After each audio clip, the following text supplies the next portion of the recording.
ఈ video part 2 of printing prime numbers. Part 1లో printing prime నెంబర్స్కి కావాల్సిన concepts like for loop, break and continue డీటెయిల్గా check చేసాం. అండ్ మనం శాంపుల్ కోడ్ కూడా ఎగ్జిక్యూట్ చేసి ప్రైమ్ నెంబర్స్ ప్రింట్ అవుతాయో లేవో కూడా చెక్ చేసాం. యాక్చువల్లీ ప్రీవియస్ వీడియోలోనే నెస్టెడ్ ఫర్ లూప్ కాన్సెప్ట్ కూడా ఎక్స్ప్లెయిన్ చేయాల్సింది, కాకపోతే యూట్యూబ్ వీడియో లెంత్ అయిపోయింది, సో ఆ వీడియోలో ఎక్స్ప్లెయిన్ చేయలేదు. ఈ వీడియోలో నెస్టెడ్ ఫర్ లూప్ ఎలా వాడాలి, తరువాత మన ప్రోగ్రామ్ని స్టార్టింగ్ నుంచి ఎలా రాయాలి అనేది చూద్దాం. ఓకేనా? సో ఫస్ట్ నెస్టెడ్ ఫర్ లూప్స్ని ఎలా రాయాలి, ఎక్కడ వాడాలి అనేది తెలుసుకుందాం. ఒక సింపుల్ ఎగ్జాంపుల్ ఏంటంటే, ప్రీవియస్ వీడియోలో మనం అటెండెన్స్ గురించి మాట్లాడుకొని ఫర్ లూప్ ఎగ్జాంపుల్ సాల్వ్ చేసాం కదా. సేమ్ ఎగ్జాంపుల్ తీసుకుందాం ఇప్పుడు కూడా. ఇప్పుడు ఏంటంటే, ఒకే క్లాస్లో 2 sections of students combined subject నేర్చుకుంటున్నారు. ఓకేనా? సో మేడం స్టార్టింగ్లో కానీ ఎండింగ్లో కానీ అటెండెన్స్ తీసుకోవాలి. అటెండెన్స్ తీసుకునేటప్పుడు మేడం ఏం చేస్తారు? ఫస్ట్ సెక్షన్ ఏ వాళ్ళని మొత్తం కాల్ చేస్తారు and present or absent note చేసుకుంటారు. తరువాత సెక్షన్ 2 వాళ్ళని పిలుస్తారు, నోట్ చేసుకుంటారు ప్రజెంటా ఆబ్సెంటా అని. ఇక్కడ క్లియర్గా అబ్జర్వ్ చేసినట్టయితే సెక్షన్ 1 అనేది ఒక లూప్. అంటే సెక్షన్ 1లో ఎంతమంది ఉంటారో అంతమందికి ఒక లూప్ రన్ అవ్వాలి. నెక్స్ట్ సెక్షన్ 2లో ఎంతమంది అయితే స్టూడెంట్స్ ఉంటారో అన్నిసార్లు లూప్ రన్ అవ్వాలి. అంటే ఇక్కడ మనకి కొంచెం బాగా క్లియర్గా వింటే 2 సెక్షన్స్ ఉన్నాయి. అంటే ఈ 2 సెక్షన్స్ 2 టైమ్స్ ఈచ్ ఇండివిజువల్గా లూప్ అవుతున్నాయి. అంటే సెక్షన్ 1 తీసుకుంటే ప్రతి స్టూడెంట్ కోసం 1 టైం లూప్ అవుతుంది. సెక్షన్ 2 తీసుకున్నా కానీ ప్రతి స్టూడెంట్ కోసం 1 మళ్ళీ లూప్ అవుతుంది కదా. ఇప్పుడు మనం ఈ 2 లూప్స్ని అంటే సెక్షన్స్ని ఏం చేస్తాం? ఒక ఫర్ లూప్లో లూప్స్గా అంటే లూప్స్గా సెట్ చేస్తాం. అండ్ నెస్టెడ్ ఫర్ లూప్లో ఏం చేస్తాం? ఫస్ట్ సెలెక్ట్ చేసిన సెక్షన్కి అగైన్ లూప్ రన్ చేస్తాం. అంటే సెక్షన్ 1 సెలెక్ట్ చేసిన తర్వాత నెస్టెడ్ లూప్లో సెక్షన్ 1లో ఉన్న స్టూడెంట్స్ మొత్తం ప్రజెంటా ఆబ్సెంటా చూస్తాం. Next inner loop 1 time complete అయిపోతానే నెక్స్ట్ అవుటర్ లూప్కి వస్తుంది. ఈ అవుటర్ లూప్లో ఏంటి? సెక్షన్ 2. ఈ సెక్షన్ 2ని మళ్ళీ అగైన్ లూప్ చేస్తాం. అంటే సెక్షన్ 2లో ఉన్న ఈచ్ స్టూడెంట్ కోసం ఇన్సైడ్ లూప్ రన్ చేస్తాం. ఇలాంటి కేసెస్లో నెస్టెడ్ ఫర్ లూప్స్ యూజ్ చేస్తాం. ఓకేనా? ఇక్కడ నేను 2 సెక్షన్సే తీసుకున్నాను ఎగ్జాంపుల్కి. ఎన్ నెంబర్ ఆఫ్ సెక్షన్స్ తీసుకోవచ్చు అండ్ వేరియస్ సినారియోస్లో నెస్టెడ్ ఫర్ లూప్ని యూజ్ చేయొచ్చు. సో చెప్పిన ఎగ్జాంపుల్కి మనం ప్రాక్టికల్గా ఒకసారి ఎగ్జిక్యూట్ చేసి చూద్దాం. ఓకేనా? ఆల్రెడీ ఈ కోడ్ నేను రాసున్నాను. సో ఫస్ట్ దీని అవుట్పుట్ చూడండి. నెక్స్ట్ మనం ఏమవుతుంది అనేది డిస్కస్ చేద్దాం. ఓకేనా? సేవ్ చేయండి, టెర్మినల్కి వచ్చేయండి, ప్రోగ్రామ్ని రన్ చేయండి. ఈ అవుట్పుట్ని అబ్జర్వ్ చేసినట్లయితే నేను చెప్పినట్లుగా సెక్షన్ 1 అటెండెన్స్ అంటే ఇది ఒక లూప్. సెక్షన్ 2 అటెండెన్స్ ఇది ఒక లూప్. ఓకేనా?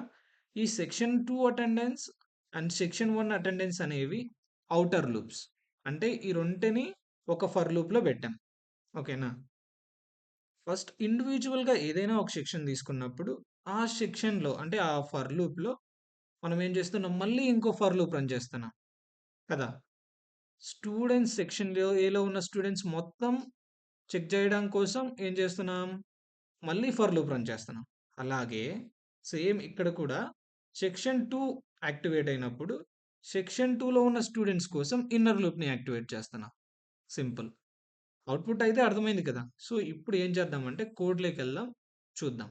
ఓకేనా? ఫస్ట్ ఈ ఫర్ లూప్ ఏంటి అంటే, ఫస్ట్ ఫర్ లూప్ ఎన్ని సెక్షన్స్ ఉన్నాయి అంటే ఎన్ని సెక్షన్స్ ఇటరేట్ అవ్వాలి అనేది మన మెయిన్ ఎయిమ్ అన్నమాట.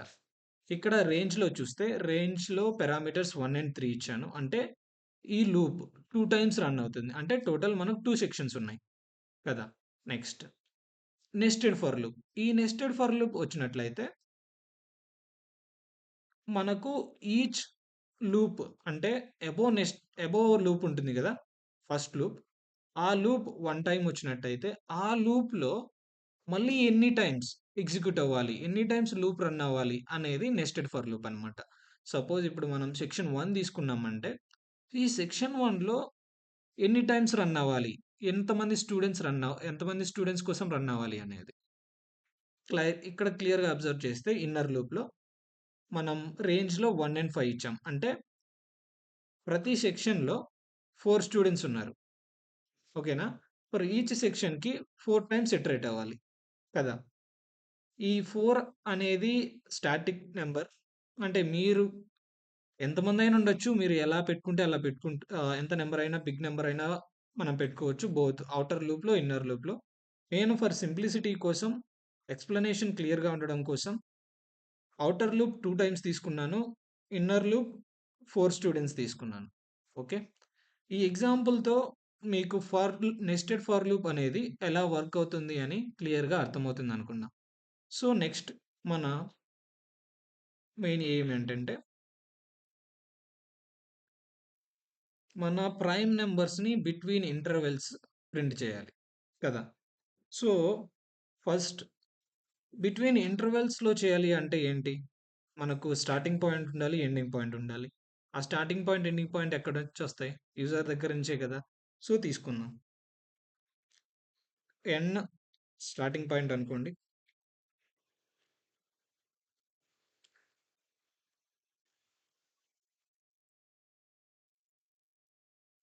Enter starting number. Same copy చేయండి. పేస్ట్ చేయండి. ఎం మన ఎండింగ్ పాయింట్ అనుకుందాం.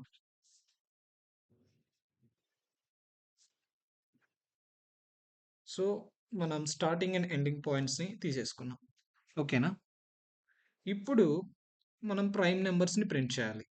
ఫస్ట్ ప్రైమ్ నంబర్ అంటే ఏంటి? ఒక ప్రైమ్ నంబర్‌కి ఓన్లీ 2 ఫ్యాక్టర్సే ఉంటాయి.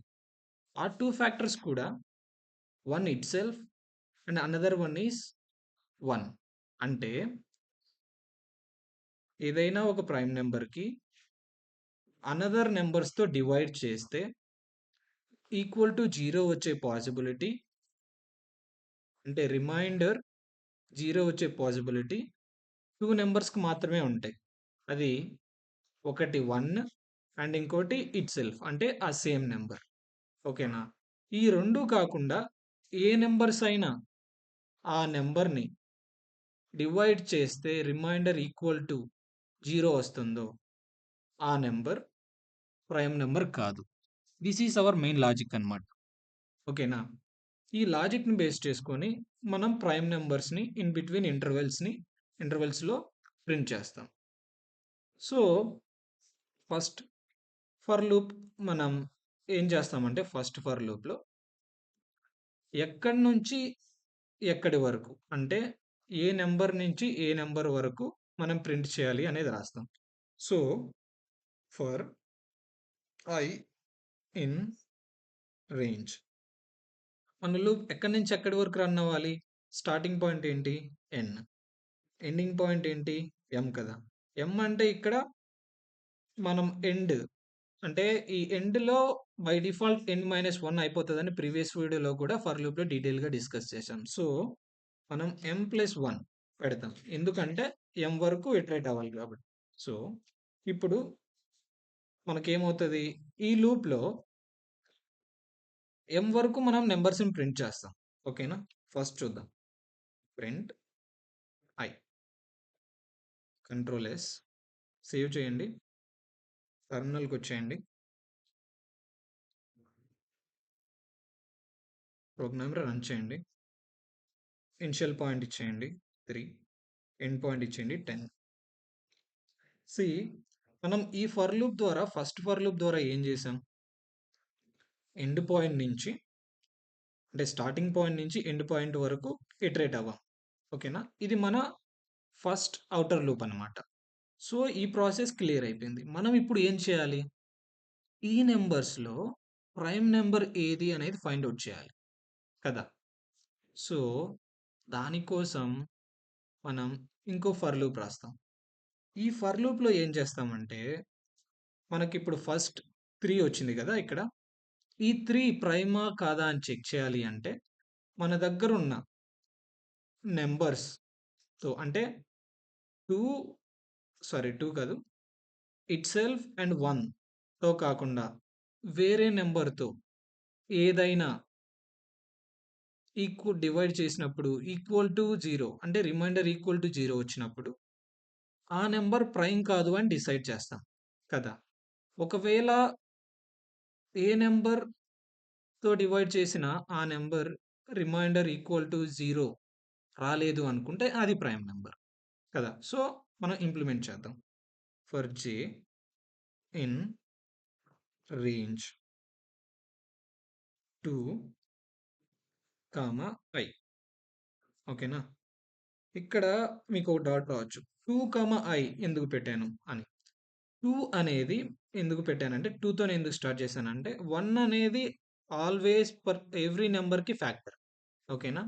అండ్ నెక్స్ట్ ఐ అనేది ఏదైతే నంబర్ వస్తదో ఆ నంబర్ ఫ్యాక్టర్. సో, మనం ఏం చేసాం 2 ఇనిషియల్ కండిషన్స్‌ని ఎలిమినేట్ చేస్తున్నాం. 2 ఎలిమినేట్ చేసినప్పుడు ఇంకా ఇన్ బిట్వీన్ నంబర్స్‌లో ఏ నంబర్‌తో అయినా అది డివైడ్ అయింది. ఈక్వల్ టు 0 రిమైండర్ వచ్చింది. అంటే అర్థం ఏంటి? అది ప్రైమ్ నంబర్ కాదు అని కదా! సో, ఈ లాజిక్‌ని బేస్ చేసుకొని మనం ఏం చేస్తున్నాం? ప్రైమ్ నంబరా? కాదా? అని ఫైండ్ ఔట్ చేస్తున్నాం. ఓకేనా? ఇప్పుడు ఇఫ్ ఐ, ఐ అంటే మన నంబర్. ఈ కేస్‌లో 3. ఫస్ట్ 3ని చెక్ చేస్తున్నాం. 3 మోడ్ జే. ఓకేనా? Equal to 0. ఈ కేస్‌లో ఈక్వల్ టు 0 అయింది అంటే మీనింగ్ ఏంటి? అది ప్రైమ్ నంబర్ కాదు అని. సో, నెక్స్ట్ మనం మిగతా నంబర్స్‌తో చేయాల్సిన అవసరం లేదు. సో, ఏం చేస్తాం? లూప్‌ని బ్రేక్ చేస్తాం. సో, దానికోసమే నేను ప్రీవియస్ వీడియోలో బ్రేక్ గురించి ఎక్స్‌ప్లెయిన్ చేశాను. ఓకేనా? నెక్స్ట్ ఒకవేళ ఓకే. ఇది బ్రేక్ అవుతుంది. బ్రేక్ అయింది అని మనకెలా తెలుస్తుంది? కదా! సో, బ్రేక్ అయింది అని తెలుసుకోవడం కోసం మనం ఏం చేస్తామంటే ఒక వేరియబుల్‌ని ఇక్కడ డిక్లేర్ చేస్తాం. C is equal to 0. ఓకేనా? ఆ సిని మనం ఇంక్రిమెంట్ చేస్తాం. ఎక్కడ? ఇఫ్‌లో. 1. ఓకే. ఇప్పుడు ఇంక్రిమెంట్ చేసాం. ఇంక్రిమెంట్ చేసిన తర్వాత మనకెలా తెలుస్తుంది అంటే, ఈ ఫర్ లూప్ ఉంది కదా! ఈ for loop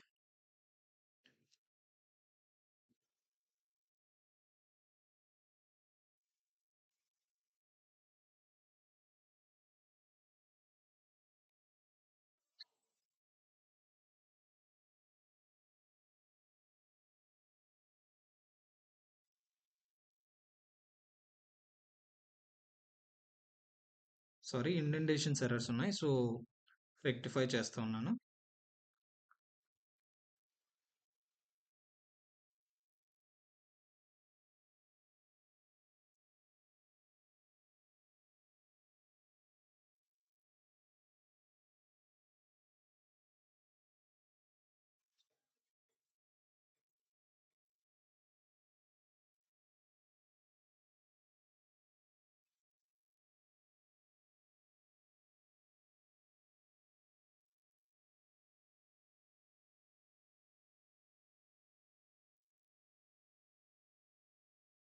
okay.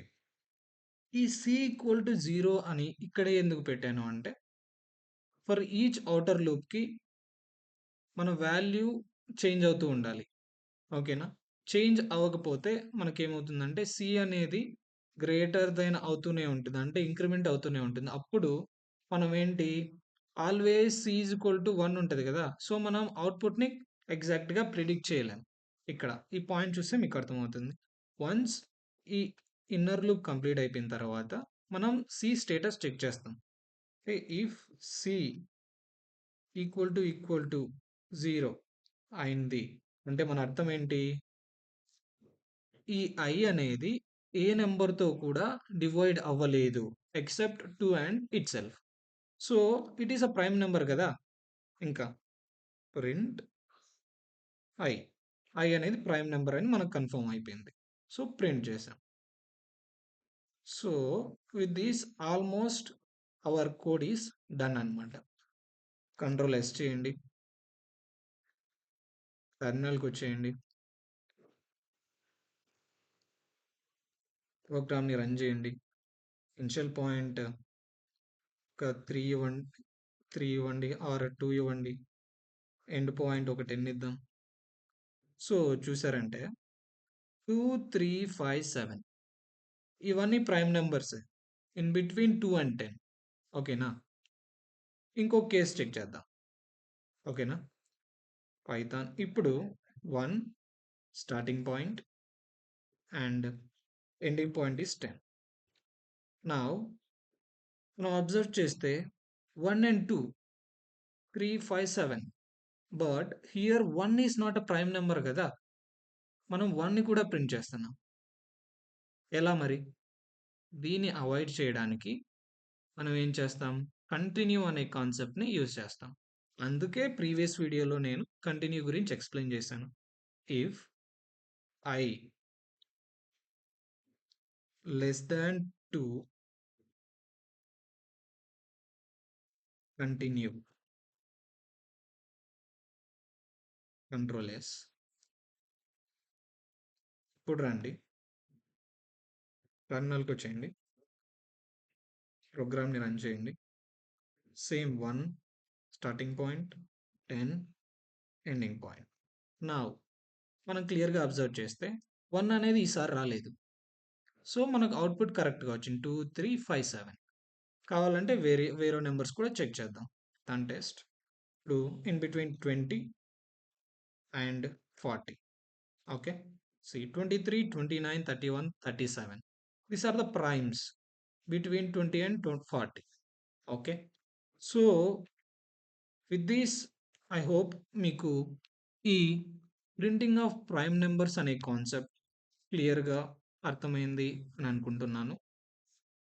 If you like the video, please share it to your friends and subscribe to the channel. Thank you. Bye bye.